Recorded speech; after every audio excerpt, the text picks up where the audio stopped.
Et si ce que tu poursuis, le succès, l'amour, la paix, n'était pas quelque chose à atteindre, mais simplement quelque chose à se rappeler? Et si tout ce que tu as toujours désiré était déjà là, en toi, attendant patiemment que tu cesses de courir, que tu t'arrêtes et que tu remarques?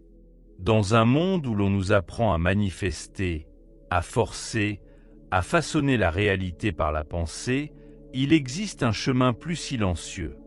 Un chemin non pas de lutte, mais d'abandon. Et c'est dans ce silence profond que commence la véritable création. Il y a deux façons de faire entrer les choses dans ta vie. La première naît d'un sentiment de manque, ce tiraillement constant de l'ego qui murmure sans cesse « j'ai besoin de ça pour être complet ». C'est la voix qui alimente l'ambition par l'anxiété, qui poursuit des objectifs avec l'espoir secret que, lorsqu'ils seront enfin atteints, le vide disparaîtra. Mais il ne disparaît jamais. La satisfaction est brève. Le stress revient. Et le désir réapparaît, plus fort encore. L'autre voie émerge de la plénitude, de la présence, d'un sentiment calme, inébranlable, que rien ne manque, que tu es déjà ce que tu cherchais. Depuis cet espace, la création ne vient pas d'un besoin de recevoir, mais d'un élan de partage, de générosité, d'un désir d'exprimer l'abondance qui déborde déjà à l'intérieur. L'acte de créer devient une joie en soi, non pas pour ce qu'il pourrait apporter, mais parce qu'il reflète ton énergie vivante. Quand nous sommes pleinement présents, la pensée devient un outil, non un maître. Elle ne nous pousse plus avec peur ou urgence. Elle devient un serviteur de quelque chose de plus grand. La présence circule à travers l'esprit, énergisant la pensée sans distorsion. Et dans cet alignement, ce que tu crées n'est pas teinté par l'ego, mais guidé par la conscience. Ce que tu manifestes depuis cet état porte l'énergie de la vérité, non celle de la convoitise.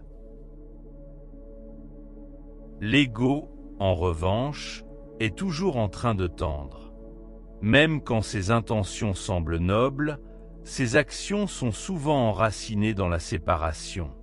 Même dans des lieux censés incarner la guérison ou la sagesse, églises, hôpitaux, universités, lorsque l'ego domine, les conflits surgissent. Ce n'est pas parce que les buts sont mauvais, mais parce que l'état intérieur à la base de ces actions est fragmenté. Le chemin de la souffrance est souvent pavé de bonnes intentions, mais dépourvu de conscience. Et pourtant, chaque âme doit apprendre à sa manière. Parfois, le chemin de l'ego est nécessaire à l'éveil. Nous goûtons au plaisir de la réussite pour découvrir qu'il ne nous rassasie pas. Nous construisons, nous accumulons, nous nous efforçons, jusqu'à comprendre que la plénitude ne vit pas dans l'avenir. Elle n'a jamais été dans le résultat. Elle a toujours été dans l'instant présent. Et malgré tout, quelque chose de magnifique est en train d'émerger. De plus en plus d'êtres arrivent dans ce monde déjà sensible à la vérité. Ils traversent rapidement la phase égotique, comme une adolescence nécessaire mais brève, et s'éveillent plutôt à la réalité de ce qu'ils sont. Pour ces âmes, l'ego n'est pas une identité à préserver, mais un cocon à dépasser. Ils ne sont pas venus pour conquérir le monde, mais pour y faire entrer la lumière. Il n'y a rien de mal à créer. La vie elle-même est création. L'univers désire s'exprimer, danser, se déployer en nouvelles formes. Mais il aspire aussi au silence, au repos, au retour. Et en toi coexistent ces deux désirs, le mouvement et le calme, l'action et l'être.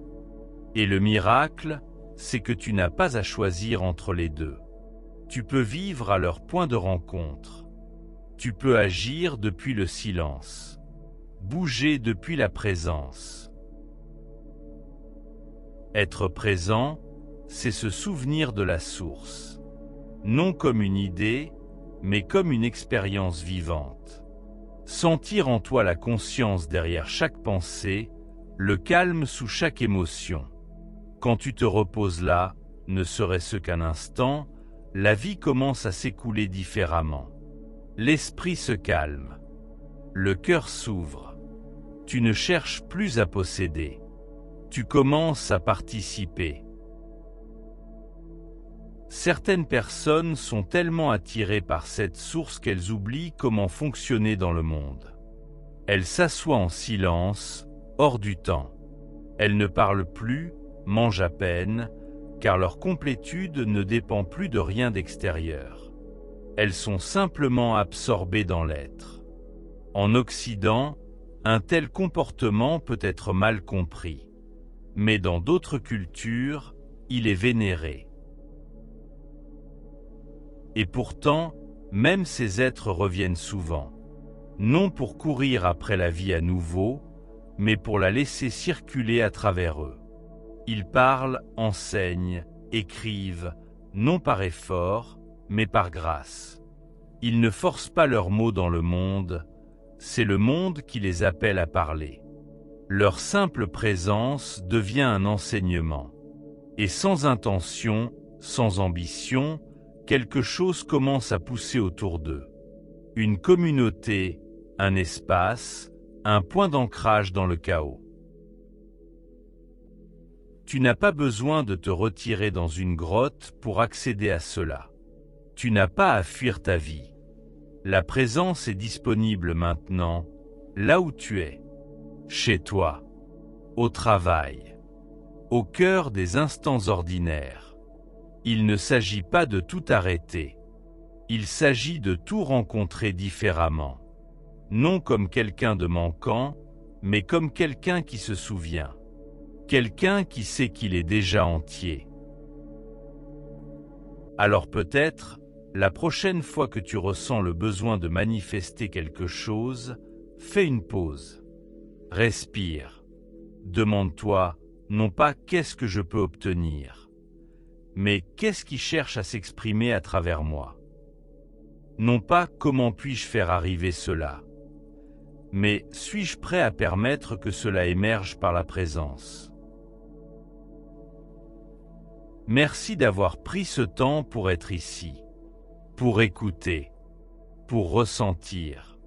Si ce message a résonné en toi, je t'invite à t'abonner, à rejoindre cet espace où nous explorons la conscience ensemble.